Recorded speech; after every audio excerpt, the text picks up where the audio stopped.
This is our season finale at Tuesdays for Facilitation. Yes, another Tuesdays for Facilitation. This is a pre recorded session that will air on July 21st. That means that it's on the very same date of my 38th birthday, people. That also means that I'm also completing more than 16 years of professional experience. I know, right? Just a teenager.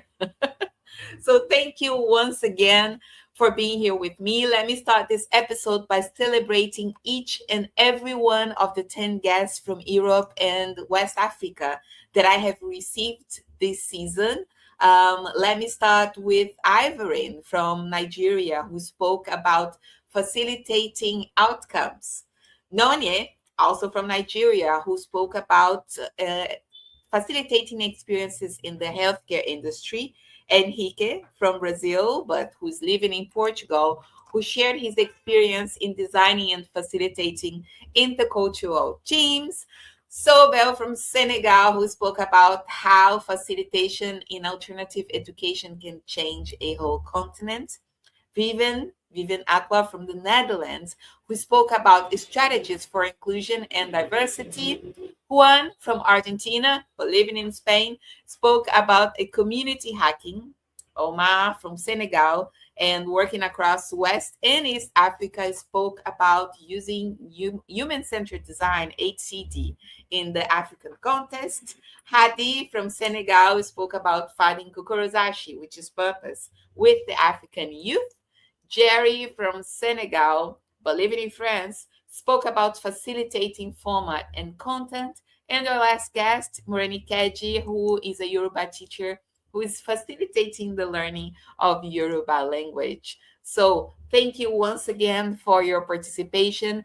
If you guys want to watch any of these last episodes, you can find them on YouTube at our channel called Tuesdays for Facilitation. All right. I've started the second season of Tuesdays for Facilitation in December last year while I was in Lagos, Nigeria, presenting facilitation, the skill you probably didn't know your whole team needed. And I'm wrapping up this season talking about something I've been building for the past 2 years. So bear with me because I'm about to bring you some information that might change the way you lead and the way your organization interacts. Okay. I've prepared something that is a reflect of my 16 years of career where I had the opportunity to work with small grassroots organizations, with international foundations, with multinationals, institutes, universities, the government, and cooperation agencies. Only with Awele, we have impacted more than 10,000 people in Europe, West Africa, and South America. So, yes, proud. It's my 30th birthday, and I'm celebrating our impact. You know, we have designed and facilitated strategic planning, social innovation technologies, leadership retreats and trainings, global learning journeys, intercultural dialogues, design sprints, and many teams alignments and sessions. At this point, I bet you can understand and see the diversity of experience we have, you know, the diversity of clients we had. We have different languages, countries, cultures, different organizational sizes, different impact, different reach, different public that they reach. You know, I think the differences are very clear. But what I came here to share with you today is what do they all have in common? And I'll let you sit with that question right now, right? What does all of these different organizations in different countries, in different places, what could they all have in common? The thing that they all have in common is meetings that could have been an email. Yep, every single organization has that problem. It's a disease. Every single organization that I've worked with, and probably the ones that I have not worked with, they have that problem. Meetings that could have been an email. So, jokes apart, every organization has meetings, has trainings, has brainstorm sessions, In every organization, people gather to, go places together. But why can't they? Why don't they? And this is a subject that I said I've been studying for the past couple of years. And today I'm sharing with you the challenge, but also the solution we have come up and tested at Awele. Okay. So let me start with some data, right? Researchers at MIT asked also that question, like, why do seemingly identical teams, we're talking about same talent, same resources, same goals, deliver completely different results? So they tested it to answer it. Like, they put sensor in 2,500 professionals across different industries for weeks, and those sensors, they were measuring how people interact, who talked with who, how much, in what tone, with what energy, what these people put in the interactions. The results, they came out in the Harvard Business Review in 2012, and they stated that a team's communication patterns predicts its performance better than individual intelligence, personality, and skill combined. The researchers from that, they could predict which team would outperform who just by looking at their interaction data. That means, like, they didn't need to meet anyone or see anyone's resume or any other number. Just by measuring how people interacted, they could see which team would go better or not. That means that the answer to that question, like, why is this team not performing, might not be in the people itself, in the resumes, but on what happens between these people. It's the interaction, you know. The good news is, out of this, all is that talent is expensive, it's hard to change, it's even hard to get. But interactions, no. Interactions, they can be designed. And believe me, I've been doing this for many years of my life. They can be designed, and they should be designed. Every organization I know wants to change something, and almost all of them try to change through the same path. They hire this amazing, the best consultancy in town, if they have money for that, and then the external consulting, they would design and facilitate a campaign, a retreat, a training, a process. And that's the expectation, that someone from outside would come to their organization and design something that will actually, bring this change, this long-term change that every organization wants. And for that, I want to bring Edgar Schein. He's the greatest reference in organizational culture. And he explained why that whole bringing it from outside, it doesn't work. He sees culture as an iceberg, the famous iceberg model. The talk, the declared values, the vision, mission on the wall, or on the website. It's the tip of the iceberg. It's what we can see. But actually, what holds everything, and if you watch Titanic, you would know, is the invisible assumptions and the beliefs that the team learns by repeating that works. They keep on repeating what works. So those assumptions, they don't change through announcements or amazing 2-day trainings where we hug each other, where we cry. They change through repeated experience. And where does that experience repeat itself? Every single day, in every single organization, in the interactions. Now, in Monday's meetings, in who speaks first, in who gets interrupted, in how dissent is treated, in how the decision gets made, how they get executed, in how people interact, in how people talk with each other. Basically, what I'm telling you is that whoever or whatever structures the interactions inside an organization is what structures the culture.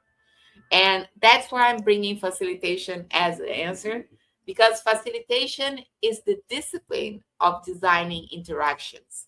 It's the only lever that acts in the place where culture actually reproduces itself. So, if interaction is what predicts performance and facilitation is the craft of designing interactions, the obvious question here is, why doesn't your organization have that capability in-house? And that's the question in-house our bespoke facilitation and experience design training answers. Let me give you 3 arguments for that, for why you need that capability in your company, in your house, in that sense. The first argument is that change happens where culture happens. Culture doesn't happen on your website, on the papers, or the menus. It happens on the day-to-day interactions. You've probably been through this. The company hires this, as I said, this amazing consultancy training. Everyone leaves inspired on Friday. And on Monday, the 9 o'clock meeting is exactly the same.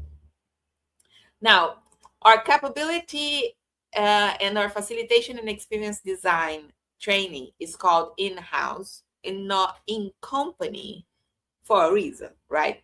The in company is the usual training that's just delivered to your address. Like someone's just gonna come by and leave you with this capability. Now, in-house is built with your organization and for your organization.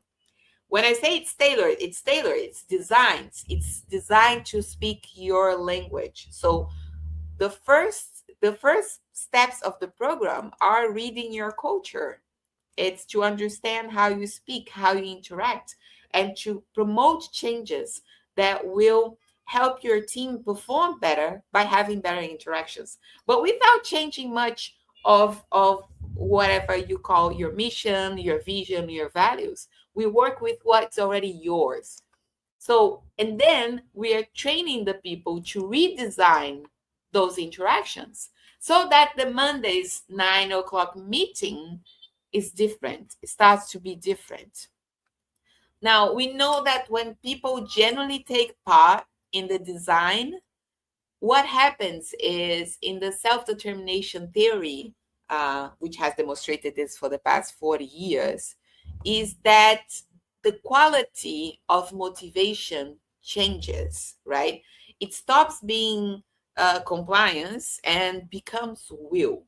And will always perform better and creates more and will always stay longer. That is my first argument, right? My second argument is you are already paying for this.